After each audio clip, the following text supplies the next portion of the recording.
Morning students, मैं दीक्षा यादव आपकी science की टीचर। जैसा कि आप सबको पता ही है, कोरोना वायरस के चलते आप सबकी ऑनलाइन क्लासेस शुरू की गई हैं। तो आज हम बात करेंगे क्लास 8 सी के पहले चैप्टर की। ये 8 सी की बुक है साइंस की, विज्ञान मंजरी। पहला चैप्टर फसल उत्पादन। इस पार्ट में आपको फसल के विषय में बताया गया है। हमारा देश कृषि प्रधान देश है, ये तो सभी को पता है। विभिन्न फसलें हमारे भोजन का मुख्य भाग हैं। भ्रमणकारी मानव सदैव भोजन की खोज करता रहा है, इसलिए यह प्राचीनतम व्यवसाय है। फसली पौधे ऐसे पौधे जिन्हें अधिक मात्रा में खेतों में उगाया जाता है, फसली पौधे कहलाते हैं। इन पौधों द्वारा प्राप्त उत्पादों को पैदावार या उपज कहते हैं। यह पैदावार अन्न, जड़, रेशे आदि किसी भी रूप में हो सकती है। भारत में उगने वाली मुख्य फसलें अनाज, दालें, तेल, बीज, रेशा आदि हैं। सामान्यतः उगाई जाने वाली धान्य फसलें धान, गेहूं एवं मक्का है। भारत में उगाई जाने वाली कुछ फसलें निम्नलिखित हैं। ये भारत में उगाई जाने वाली कुछ फसलें हैं, जैसे अन्न है धान, गेहूं, मक्का, बाजरा, रागी आदि। इसी तरीके से सब्जियां, रेशेदार, दाल अथवा फलीदार, फल, तिलहन, कंद, जड़युक्त, शर्करायुक्त, रोपण। फसलें दो प्रकार की होती हैं, रबी फसल और खरीफ फसल। रबी फसल वे होती हैं जो शीत ऋतु के आरंभ जैसे अक्टूबर नवंबर में उगाई जाती हैं तथा गर्मियों मार्च और अप्रैल के आरंभ होने पर काटी जाती हैं, जैसे गेहूं की फसल, चने की फसल, जौ की फसल आदि। खरीफ फसल वे होती हैं जो मानसून ऋतु के आरंभ में उगाई जाती हैं तथा मानसून के अंत में सितंबर अक्टूबर में काटी जाती हैं, जिससे चावल, मक्का, नारियल आदि। कृषि कार्यान्वयन फसल उत्पादन में अनेक चरण एवं परिस्थितियां शामिल होती हैं। अच्छी फसल प्राप्त करने के लिए इनका पालन करना आवश्यक होता है। अच्छी पैदावार के लिए कुछ औजारों की आवश्यकता होती है, इन्हें उपकरण कहते हैं। कृषि पद्धतियों की सूची निम्नलिखित है। कृषि पद्धतियों के 10 पॉइंट इसमें दिए हुए हैं। पहला है मिट्टी का चुनाव, मिट्टी तैयार करना, मिट्टी एकसार करना, उर्वरक डालना, बीजों को बोना, निराई करना, सिंचाई करना, फसल सुरक्षा, कटाई और अनाजों का भंडारण। अब इन पॉइंटों का विवरण है। जैसे मिट्टी का चुनाव, किसी भी फसल को उगाने के लिए किस तरह की मिट्टी का चुनाव करना चाहिए, इसमें ये बताया गया है। दूसरा है मिट्टी तैयार करना, किसी भी फसल के लिए किस तरह से मिट्टी को तैयार किया जाता है। जैसे मिट्टी को तैयार करने के लिए खेत को जोतते हैं। मिट्टी को ऊपर नीचे करके भुरभुरा एवं हल्का बनाने की प्रक्रिया को जुताई कहते हैं। ऐसे ही मिट्टी को इकसार करना, इकसार मतलब समतल करना। मिट्टी को जोतने के बाद उसको समतल किया जाता है। समतल लकड़ी के पटरे अथवा लोहे के तलेक्षक लेवलर की सहायता से हल्के हल्के दबाकर किया जाता है। फिर है खाद डालना। जब मिट्टी इकसार हो जाती है तब उसमें खाद डाला जाता है, जैसे सूक्ष्म जीवों द्वारा पौधे एवं जानवरों के अपशिष्टों के अपघटन से प्राप्त जैविक मिश्रण को खाद कहते हैं। खाद भी 3 प्रकार की दिखाई गई है, गोबर की खाद, हरी खाद और कंपोस्ट खाद। अगला पॉइंट है बीजों का बोना। मिट्टी को तैयार होने पर अच्छी किस्म, रोगों से मुक्त तथा रासायनिक रूप से उपचारित बीजों का ही चुनाव तथा बुआई होनी चाहिए। बोने के समय बीजों के निम्नलिखित प्रकार से देखभाल करनी चाहिए। चयनित बीजों को ही बोना चाहिए, सही मात्रा में जल देना चाहिए। इस तरह से बीजों को बोते समय निम्नलिखित बातों का ध्यान रखना चाहिए। बुआई भी निम्न प्रकार से की जाती है, जैसे हाथों द्वारा। खेत में बीजों को हाथों द्वारा बिखेरा जाता है। बाजरा तथा मक्का के बीजों को हाथों द्वारा ही बोया जाता है। यांत्रिक बिखराव भी किया जाता है। इस विधि को छिटकावा बुआई भी कहते हैं। बीजपित्र अथवा बीज बर्मा द्वारा बोना, प्रत्यारोपण द्वारा बोना। प्रत्यारोपण के लाभ भी दिए हैं, जैसे उत्तम फसल प्राप्त करने के लिए उपयुक्त दूरी, स्वस्थ चयनित बीजों को रोपा जाता है, जड़ें बेहतर ढंग से मृदा में प्रविष्ट हो जाती हैं। अगला पॉइंट है निराई करना। वे अनिश्चित पादप जो फसल पौधों के साथ पोषण, सूर्य प्रकाश तथा जल प्राप्ति के लिए उनके साथ स्पर्धा करते हैं, खरपतवार कहलाते हैं। खरपतवार बड़ी तीव्रता से बढ़ते हैं तथा अधिक मात्रा में अपने बीजों का उत्पादन करते हैं, जैसे जंगली घास तथा जंगली ओट। फसल पौधों की उत्तम गुणवत्ता के लिए खरपतवार को हटा देना चाहिए। फसल के खेतों में खरपतवार निकालने को निराई कहते हैं। खरपतवारनाशी को के छिड़काव द्वारा और जीव वैज्ञानिक विधि द्वारा। अगला पॉइंट है सिंचाई। बीजों को अंकुरित होने के लिए नमी के रूप में जल की आवश्यकता होती है। पौधों को अपने विकास, मिट्टी में पोषक तत्व प्राप्त करने तथा प्रकाश संश्लेषण द्वारा भोजन बनाने की भी जल की आवश्यकता होती है। फसली पौधों को उनके उत्पादन के लिए जल देने की प्रक्रिया को सिंचाई कहते हैं। सिंचाई करते समय निम्नलिखित बातों का ध्यान देना चाहिए। धान की फसल को निरंतर सिंचाई की आवश्यकता होती है। फसलों जैसे गेहूं, चना, कपास आदि को जल की आवश्यकता नहीं होती है। अगला पॉइंट है फसल सुरक्षा। फसलों को आवारा जंतुओं, कीटों, पक्षियों, चूहों, रोग उत्पन्न करने वाले जीवों जैसे वायरस, बैक्टीरिया, कवक आदि से सुरक्षित रखना चाहिए। फसलों को रोग उत्पन्न करने वाले जीवों से निम्नलिखित विधियों द्वारा सुरक्षित रखा जा सकता है।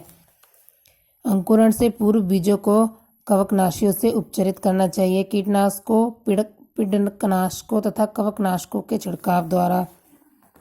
अगला पॉइंट है कटाई। पकी हुई फसल को काटना तथा एकत्रित करना कटाई या सस्य कर्तन कहलाता है। कटी हुई फसल को उत्पाद या फसल उत्पादन कहते हैं। कटाई के पश्चात अनाज को फसल से थ्रेसिंग द्वारा अलग किया जाता है, जिसे हाथों द्वारा थ्रेशर की सहायता से अलग किया जा सकता है अथवा एक मशीन कवकाइन द्वारा कटाई और थ्रेशिंग भी की जाती है। फटकना अनाज के कूड़े करकट तथा भूसे से अलग करना है। अनाजों का भंडारण। जब हमारे सब काम पूर्ण हो जाते हैं तो अनाज का भंडारण किस प्रकार किया जाता है, यहाँ इस बारे में बताया गया है। कटे हुए अनाजों से 14% से अधिक नमी नहीं होनी चाहिए, अन्यथा वे सूक्ष्म जीवाणुओं से संक्रमित हो सकते हैं तथा वे खराब हो जाते हैं। अनाजों के अतिरिक्त उत्पादन को भविष्य के उपयोग के लिए भंडारण किया जाता है। संपूर्ण वर्ष भोज्य अनाजों की उपलब्धता के लिए उनका भंडारण किया जाता है, क्योंकि फसलें मौसमी होती हैं। इस तरीके से भोजन को अनाजों को भंडार में रखा जाता है। भारत सरकार अनाजों के विशाल स्टॉक को खरीदने योजना तथा व्यवस्था द्वारा विशाल इमारतों में उनका भंडारण करती है।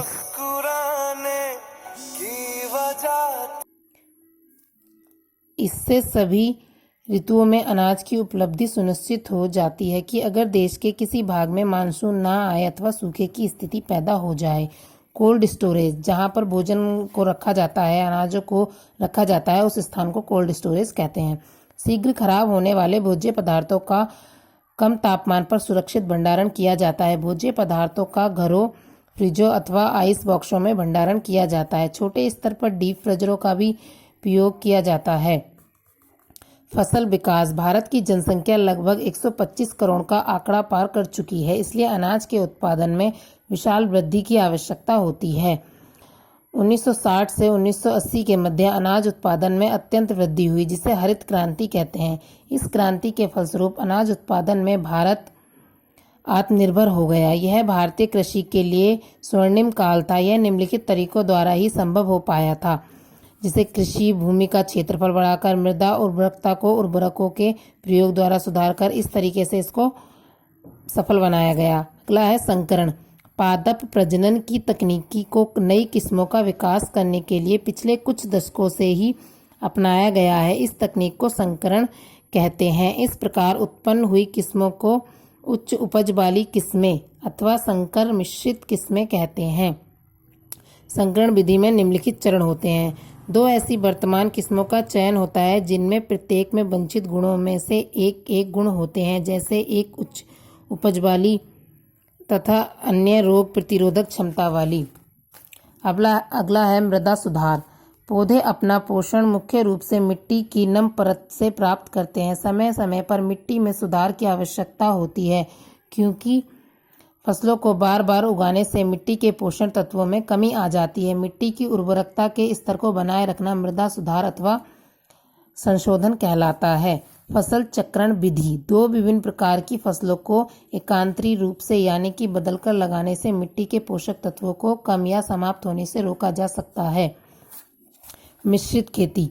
फसलें जैसे कपास तथा मूंगफली को एक साथ मिश्रित करके उगाया जाता है। इससे एक फसल की जरूरत वाले पोषक तत्व दूसरी फसल द्वारा प्रदान किए जाते हैं। नाइट्रोजन स्थिरीकरण।